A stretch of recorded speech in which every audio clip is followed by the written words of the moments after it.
বাবা সারা দিন পরিশ্রম করে নিজের ইজ্জতকে, আমিত্বকে, নিজের ব্যক্তিত্বকে জমিনের সাথে মিশায়া দিয়া, হায় ঢাকা শহর কেন, এই গ্রামের বাইকালো মাঝে মাঝে থাপ্পড় খায়া বাড়িতে ফিরে। গালি তো ডেলি খায়, ঠিক না? না খায় না? হ্যাঁ, কি যুবক তোমরা গালি দাও না? সুযোগ পাইলে তো থাপ্পড়ও বসায় দাও, ঠিক না? না দাও না? হ্যাঁ, ও থাপ্পড় কার জন্য খাইছে? ওর জন্য? কার জন্য? বিবি বাল বাচ্চার জন্য। তারপরের দিনও বাইক নিয়ে বাইরেছে, অটো নিয়ে বাইরেছে। যদি ওরা জিগে কালকে তো দেখলাম থাপ্পড় খাইতে, চোখের পানি ছেড়া দিয়া বলবে বিবি বাল বাচ্চা আছে, এদের দিকে তাকায় বাহির হয়েছে। তুমি জানো না বাবা কত কষ্ট করে তোমাকে মানুষ করছে, বড় করছে। আজকে বাপের সামনে চোখ বড়, হায় হায়। আমার সমাজকে যে কেমনে বুঝাইলে বুঝবে আমি জানি না। আমি বাসাও পাই না, ডেলি দোয়া করি আল্লাহর কাছে যে আল্লাহ কিছু এরকম শিখান, কিছু এরকম দেন যে জাতির বুক ফাইরা ঢুকাইতে পারবে। কিছু মানুষ তৈরি হয়, কিছু তোমাকে চিনে, তোমার রসুলকে চিনে, কিছু প্রস্তুতি নিতে পারে। জমিনটা যেরকম বরকতময় আছে এরকম বরকতময় থাকে। তুমি যেরকম আমাদের উপরে খুশি এরকম খুশি থাকো, নারাজ না হও। কসম খোদার দোয়া করি, চাই আল্লাহর কাছে আমাদের সবচেয়ে বেশি আমরা গন্তব্যের প্রস্তুতি হবে হেদায়েত পাইলে। হেদায়েত কারা পাইছে? তো আল্লাহ মডেল দাঁড়া করায় দিছেন, মডেল দাঁড় করায় দিছেন। মিনান নবিয়্যিন, নবীরা তো নাই। সিদ্দিকিন, এদেরকে তো চিনি না। শুহাদা, এরা কারা তারাও তো জানি না। কিন্তু এক দল তো আছে এখনো, এক দল এখনো আছে, এক দল এখনো আছে। সলিহিন, এক দল এখনো আছে। হক্কানি আলেম ওলামা এই জমানার সবচেয়ে বড় সালেহিন। হক্কানি আল্লাহ ওয়ালারা এই জমানার সবচেয়ে বড় সালেহিন। হক্কানি আলেম ওলামাদের চেয়ে এই জমানার সবচেয়ে বড় সালেহিন কেউ নাই। এরাই সালেহিন। হাসুনা উলাইকা রফিকা। আল্লাহ ঘোষণা দিতেছেন, ওয়াহওয়া, সুসংবাদ, মালা ওদের জন্য যারা এদের সঙ্গী হবে, এদের সঙ্গী। আসেন, কথা আমার শেষ, আর লম্বা করতে চাইতেছি না। আসেন, হক্কানি আলেমদের পিছনে চলি, এদের পিছনে চলো যুবক। একের দিন নির্দেশনা মাইনা চলো। এরা তোমাকে ওইটাই দেখাবে যেটা মুহাম্মদুর রাসূলুল্লাহ সাল্লাল্লাহু আলাইহি ওয়াসাল্লাম দেখায় গেছে। রাসূলুল্লাহর জিন্দেগি দেখাবে তোমাকে, আর কিচ্ছু দেখাবে না।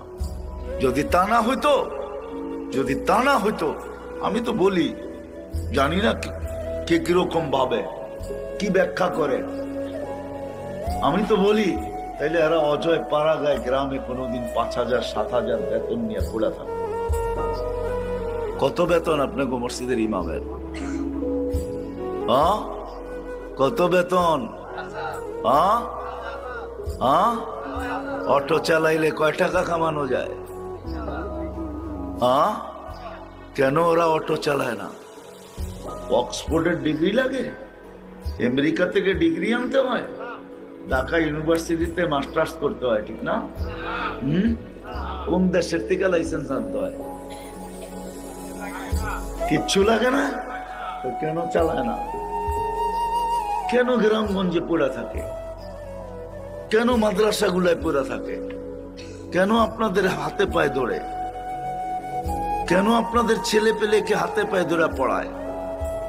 ওপেন দুনিয়া এখন, যা খুশি তা করে পয়সা কামানো যায়। কেন করে না ওরা? সারা রাত্র নামাজ পড়ে নিত, আল্লাহ আল্লাহ করে নিত, দিনের বেলা রুজি কামাইতো। কেন করে না? ওরা জানে এখানে দায়িত্ব কাঁদে। করতে পারি, কিন্তু কালকে কি মুখ দেখাবো? আল্লাহ তো আমাকে আকাশে নির্বাচিত করছে। আওরাসনাল কিতাবাল্লাযীনা ইসতাফাইনা মিন ইবাদিনা। শুধু এই দায়িত্ব গ্রহণ করেন নাই, সারা দিন 5 ওয়াক্ত পড়ান না, ও জানে আমি চলে যেতে পারি, কিন্তু ডাব্বার কি হবে? আমি তো ইঞ্জিন, গন্তব্যে কিভাবে পৌঁছবে এরা? এদেরকে নিয়েই তো আল্লাহ রসুলের কাছে যেতে হবে, আল্লাহর কাছে যেতে হবে। এই জন্য পুরা থাকে। একজনও তো এখানে নাই। রাগ হয়ে যাবেন বলবো, একজনও তো এখানে হবে কিনা জানি না, যে আলেম ওলামাদের কাছে যে নিজের সূরা ফাতিহাটাকে সহি পড়ে না ভুল পড়ে এটা লেখায়। রাগ হয়েন না, পীরের মুরিদ তো হইছেন। রাগ হয়েন না, চিল্লা তিন চিল্লা তো দিছেন। তাবলীগও করেন, মুরিদও হয়েছেন, টুপিও আছে, দাড়িও আছে, পাগড়িও আছে, জুব্বাও আছে, সুব্বাও আছে। আজ পর্যন্ত কোন হক্কানি আলেমের কাছে যাইয়া বলি নাই আমার সূরা ফাতিহাটা শোনেন আর লেখা দেন নিচে যে আমি সহি পড়ছি। আমার সূরা ইখলাসটা শোনেন। অথচ সূরা ইখলাস দিছিল আল্লাহ মোহাব্বত করে। হুজুর বলবে আল্লাহর পরিচয়, মানি আমি আল্লাহর পরিচয়, কিন্তু সূরা ইখলাস দিছিলেন আল্লাহ মোহাব্বত করে। মোহাব্বত বুঝেন? যে যাদেরকে কোরআন দিলাম এরা কোরআনের সওয়াব ছাড়া, খতমের সওয়াব ছাড়া আমার কাছে চলে আসবে, এটা হয়তো হয় কি করে? সম্ভব তো সম্ভব কি করে? সওয়াব ছাড়া আমার কাছে কিভাবে চলে আসবে খতমের সওয়াব ছাড়া? তো আল্লাহ সূরা ইখলাস নাযিল করছেন, বলছে একবার পড়বি 10 পারা, দুইবার পড়বি 20 পারা, তিনবার পড়বি 30 পারা। তিনবার পড়তে দেরি, খতমের সওয়াব তোর আমলনামায় আমি আল্লাহ লিখতে দেরি করব না। তুই যখন আমার কাছে আসবি তো খতমের সওয়াব তোর আমলনামায় ভরপুর থাকবে। ডেলি একবার পড়লে এক খতম, তিনবার পড়লে এক খতম, 365 দিন তিনবার ডেলি পড়লে 365 দিনে 365 খতম। 40 বছর বাঁচলে 365-কে 40 দিয়ে পূরণ দেন, কত খতম? 50 বছর বাঁচলে কত খতম? 80 বছর বাঁচলে কত খতম? কবরে যাওয়ার পরে তো দেখবে কোরআনের খতম দিয়ে ওরে কোরআনই ডাইকা রাখছে। সমস্ত আজাব সাজাব রে বলবো দূরে সর, আমি কোরআন। হাদিসে আছে, হাদিসে আছে। আমার কথা মেনে নেন, উলামাদেরকে বলি তালাশ করে নেন। হাদিসে আছে কোরআনের সাথে যার মহব্বত হবে, অগাধ ভালোবাসা হবে, পড়তে পারে না এইভাবে শুধু পড়বে কোরআনকে, কসম খোদার কবরে যাওয়ার পরে কোরআন ওরে ডাইকা নিবে। ফেরেশতা জিজ্ঞাসা করবে তুই কে? চিনিস না? কোরআন, আল্লাহর কালাম। যা জিজ্ঞাসা করবি আমাকে জিজ্ঞাসা কর, কাগজ আমাকে দে, আমি জবাব লেখা দেই। সত্য এটা, কোরআন দিছিলেন এই জন্য আসেন। আমাদের গন্তব্য আছে, আমরা সবাই গন্তব্যের দিকে ধাবমান। প্রস্তুতি নিয়ে যেতে হবে। প্রস্তুতিকে এক শব্দে বুঝাইছেন হেদায়েত। হেদায়েত পাইতে হবে। হেদায়েত পাইলে ওইখানের প্রস্তুতিও হবে, এই দুনিয়াটাও সুন্দর হবে। হেদায়েত যখন পাওয়া যাবে কসম খোদার, তখন কারো জীবনে কোনো চাহিদা থাকবে না। চাহিদা বোঝেন? হ্যাঁ, চাহিদা বোঝেন? চাহিদা থাকবে না, না পাওয়ার বিরুদ্ধে কোনো অভিযোগ থাকবে না। সবার জীবনে দুটা জিনিস আসবে, শুকুর আর সবর। যেমন পাক, যতটুকু পাক, যেমন পাক, কম টাকার বেশি টাকার, কম দামের বেশি দামের, যতটুকু পাবে অতটুকু পায়া বলবে আলহামদুলিল্লাহ। কি বলবে? কি? আর যখন পাবে না তখন কি বলবে?